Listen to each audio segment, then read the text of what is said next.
আমি মনে করি আজকে বিএনপি একবারে কলঙ্ক মুক্ত দল। বিএনপিকে আর কেউ কলঙ্ক দেওয়ার মতন সুযোগ নাই। বিএনপির সাথে কোনো যুদ্ধ অপরাধী নাই, বিএনপির সাথে কোনো রাজাকার নাই। আমরা রাজাকার মুক্ত এবং যুদ্ধ অপরাধী মুক্ত একটা দেশ গড়তে চাই। আগামী দিন আমরা আমাদের নেতার একটা কথা, তারেক রহমানের এক কথা, সবার আগে বাংলাদেশ। আমরা এর বাইরে কিছু বলতে চাই না। আমাদের বাংলাদেশের ইজ্জত সম্মান, বাংলাদেশের স্বাধীনতা সার্বভৌমত্ব যেভাবে রক্ষা হয়, আমরা এইভাবে আমরা দেশ গড়তে চাই। আমাদের নেতার নির্দেশে আমরা সব কিছু করতে চাই। আগামী দিন বিএনপি রাষ্ট্রীয় ক্ষমতায় আসলে আমাদের নেতা যে কথাবার্তাগুলো বলছে, এটারও আজকে এক কথা, আজকের বক্তব্য দেখছি নাহিদ ইসলাম কইতেছে যে ফ্যামিলি কার্ড দেয় আর কৃষি কার্ড দেয় নাকি বুট কিনতেছে। আমরা কি কেউ রে ফ্যামিলি কার্ড আর কৃষি কার্ড দেয়া দিছি নাকি? হ্যাঁ, ফ্যামিলি কার্ড কৃষি কার্ড এই ইতিহাস বিএনপির আছে। আপনারা জানেন 91-এ বিএনপি যখন সর্বপ্রথম বেগম খালেদা জিয়া ক্ষমতায় এসেছিল, তখন এই দেশের কৃষককে 5,000 টাকা সুদে আসলে মুকুব করেছিল। আর আজকের এই সময় 5,000 টাকা, আজকার 5 লাখ কোটি আরাম। মানুষের এত ঋণগ্রস্ত আছেন, এই ঋণগুলা মানুষ জীবনে সুদ করতে পারলো নইলে 10,000 টাকা সুদ মুকুব করেছিল। বিএনপি যা করে, যা বলে বিএনপি তাই করে।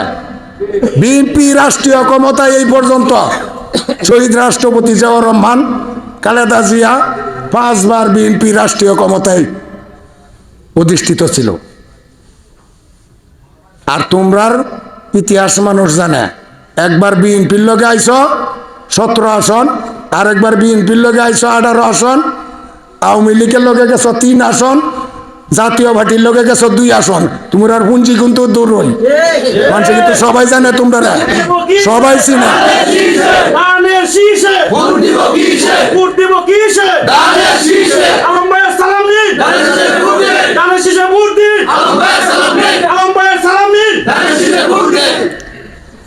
প্রিয় ভাইয়ের আমার, আসলে আজকে আমি অসুস্থ, আমি আসতে চাচ্ছিলাম না। তারপরও হাকিম রফিকারা গেছে, ছোট ভাই, এদের আবদার রক্ষা করার জন্য আসছি।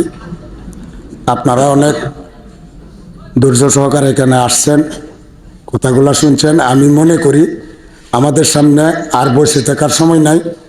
আমরা প্রতিটা মানুষের ঘরে ঘরে যাইব। আর এরা যে বেহেস্তের টিকিট বেচতেছে, বেহেস কি আর বাপ দাদার জমিদারি নাকি?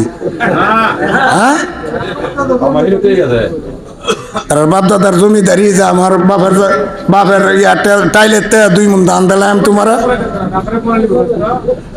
নিজের ধানই বাঁচাও না, মানুষের কুম্বালা টিয়ার দিবা। এটা ছাড়ো, চাইরা সঠিক রাস্তায় আসো।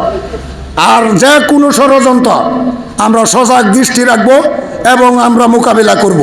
এই উদারত আহ্বান জানিয়ে আগামী দিন আমরা এই 22 তারিখ পর্যন্ত আমরা প্রতিটা মানুষের ঘরে ঘরে যাব এবং মা বোনদেরকে বুঝাইব, সহজ সরল মা বোনদেরকে। অনেকে আরা এই যে আইডি কার্ড না এবং এই মোবাইলে নাকি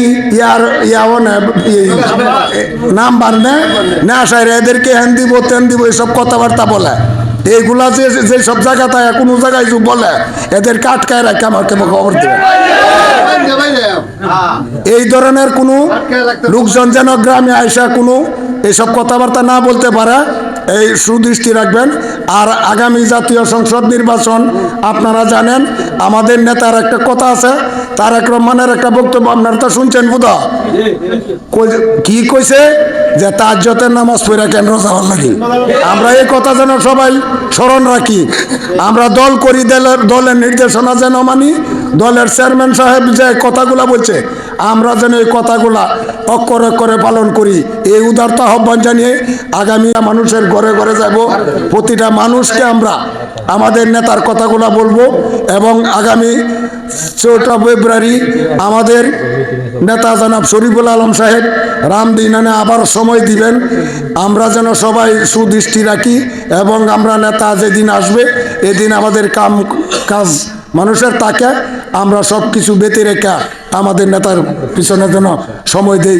উদারতা আহ্বান জানিয়ে সকলকে ধন্যবাদ জানিয়ে আমি আমার বক্তব্য শেষ করছি। খুদা হাফেজ। বাংলাদেশ জিন্দাবাদ, বাংলাদেশ জাতীয়তাবাদী দল জিন্দাবাদ। ধন্যবাদ সবাইকে। আসসালামু আলাইকুম।